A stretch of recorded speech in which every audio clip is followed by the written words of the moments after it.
Plusieurs sont morts aujourd'hui. Qu'est-ce que toi tu as donné à Dieu pour vivre? Reconnais sa bonté, sa grâce dans ta vie. La terre mange tous les jours. Qu'est-ce que toi tu donnes à Dieu pour vivre tous les jours? Pour s'échapper de la mort tous les jours? Reconnais Dieu. Des fois, viens dans sa présence pour l'adorer. Adore Dieu. Loue Dieu. Exalte Dieu seulement. Nous avons toujours des désirs, même si Dieu te donne aujourd'hui. Dans la présence de Dieu, on ne regarde pas à ses problèmes. On ne regarde pas à ses ennemis. On regarde à Dieu. On se concentre, la concentration. Dans la présence de Dieu, on doit être concentré parce qu'on est trop combattu pour entrer dans la présence de Dieu. Je ne sais pas si ça vous arrive. Ça arrive à beaucoup de personnes. On est trop combattu pour entrer dans la présence de Dieu.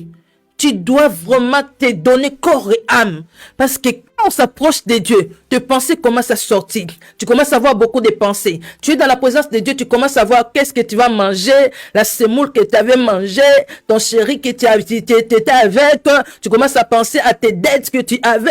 Et puis tu commences à penser comment tu étais allé au travail, ce qui était... Oui, on est combattu pour entrer vraiment dans la présence de Dieu. Ce ne sont pas tous qu'on voit dans l'église là qui entrent dans la présence de Dieu. Nous venons à l'église, mais nous restons dehors la présence de Dieu. Plusieurs personnes, c'est comme les sorciers. Quand les sorciers vont à l'église, ils prennent leur sorcellerie, ils laissent dehors. Ils laissent dehors. De la même façon, une personne qui n'a vraiment pas l'obéissance de Christ, qui n'a pas vraiment le Saint-Esprit, qui n'a pas encore arrivé dans une dimension, tu arrives à l'église, mais tu es dehors de la présence de Dieu. Plusieurs personnes dans l'église, dans l'assemblée, sont dehors. Dehors de la présence de Dieu. Tu es dans la présence de Dieu, tu es dans l'église, tu es dans l'assemblée, mais tu penses à hier. Si tu remarques que non, dans la présence de Dieu, il y a beaucoup de raisonnements qui viennent. Déclare cette parole. Nous renversons tous les raisonnements et tout auteur qui s'élève contre la connaissance de Dieu. Nous amenons toutes tes pensées. J'amène mes pensées captives à l'obéissance de Christ. Amène tes pensées. Moi aussi, ça m'arrive. Il y a des moments quand tu viens dans la présence de Dieu, il y a d'autres pensées qui commencent à arriver. Là, je déclare la parole.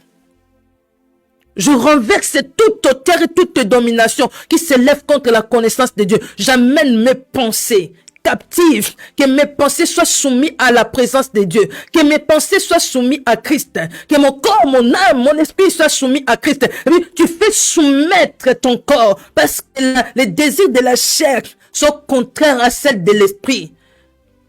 Dieu, ça s'oppose entre les deux. C'est les désirs de la chair. La chair n'aime pas les choses de Dieu. La chair n'aime pas. Il a des désirs contraires. Il aime la distraction. La chair aime toutes choses de bêtises. La chair a des désirs contraires. Voilà pourquoi quand tu viens dans la présence de Dieu, tu es combattu contre ta chair.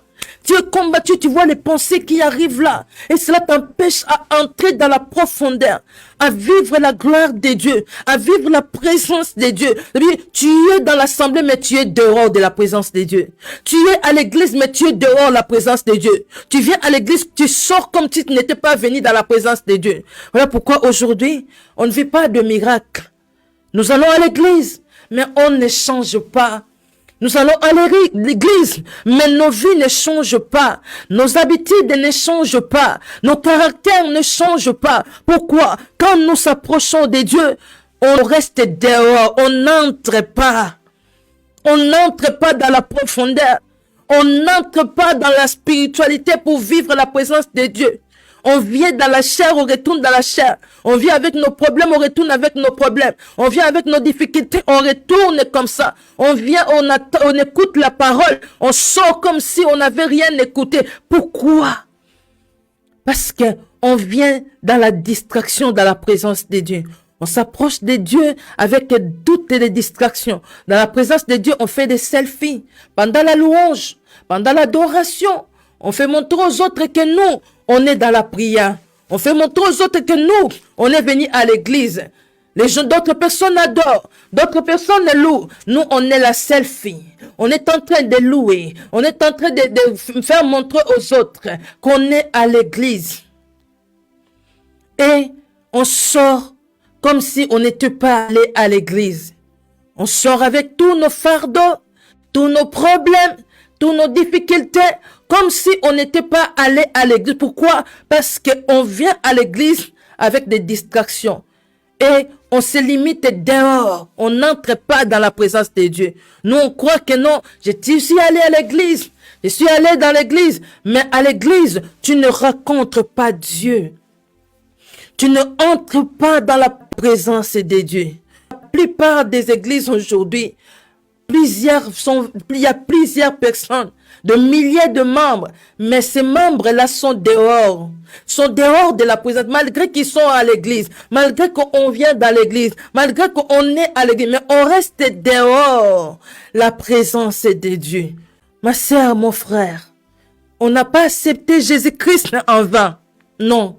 On n'a pas accepté Jésus-Christ comme Seigneur et Sauveur en vain. Il est écrit, je suis venu afin que le brebis ait la vie, qu'il soit dans l'abondance. Nous avons accepté Jésus-Christ comme Seigneur et Sauveur pour que nous soyons sauvés. Nous ayons premièrement la vie éternelle et que nous ayons l'abondance. Et que nous trouvons la grâce de Dieu. On ne vient pas juste dans la présence de Dieu pour écouter juste la parole. Non. Le royaume des cieux ne consiste pas en parole seulement, en puissance. Ma sœur, si tu viens toujours dans la présence de Dieu, mon frère, tu viens toujours dans la présence de Dieu, tu ne reçois rien, tu vas te fatiguer. Plusieurs aujourd'hui sont fatigués. Pourquoi? Chaque jour, ils prient, rien ne change. Ils prient, rien ne change. Pourquoi? Parce que ils sont dehors dans la présence de Dieu. Quand tu viens dans la présence de Dieu, dis-toi que non. Moi, je vivrai ce qu'Esther avait vécu. Moi, je vivrai ce que Paul avait vécu. Moi, je vivrai ce que Joseph avait vécu. Moi, je vivrai ce que Salomon avait vécu. Oh, on ne parlera pas de Salomon, mais on parlera de moi. Je ne viens pas dans la présence de Dieu juste parce que non, Esther avait vécu cela. Moi aussi, je veux le vivre. Notre Seigneur a dit, mon Père agit jusqu'aujourd'hui. Moi aussi, j'agis. Jusqu'aujourd'hui, le Seigneur agit. Jusqu'aujourd'hui, le Père agit. Ce n'est pas seulement au temps d'Esther. Ce n'est pas seulement au temps de Ruth. Ce n'est pas seulement au temps de Joseph, de Salomon, de David. Dieu là, il est le même hier, aujourd'hui, éternellement. C'est Dieu qui ils ont vécu. Nous aussi, nous devons faire en sorte de le vivre. De miracles qui sont opérés dans le temps passé. Le pain s'est multiplié. La mer s'est séparée. Ces miracles-là, on peut les vivre aussi à notre temps. Tout le monde prie. Et maintenant, prie avec décision. Prie pour vivre la gloire de Dieu. Prie, approche-toi de Dieu pour vivre comment ce Dieu-là il est. Comment ce Dieu-là se manifeste. Il change de temps et de circonstances. Il multiplie les pains et les poissons. Il a changé de l'eau en vin. Est-ce que toi, ça ne te donne pas le désir là de voir cela? Moi, j'ai envie de... Moi aussi, je désire voir cela. Vivre le miracle. Vivre les exploits. Je ne prie pas Dieu parce que tout le monde prie Dieu. Je cherche à vivre la gloire de Dieu. Je cherche à vivre la main puissante de Dieu. Je cherche Dieu afin que mon nom aussi, même après ma mort, que mon nom soit cité. Comme Esther, comme Mérite, je cherche la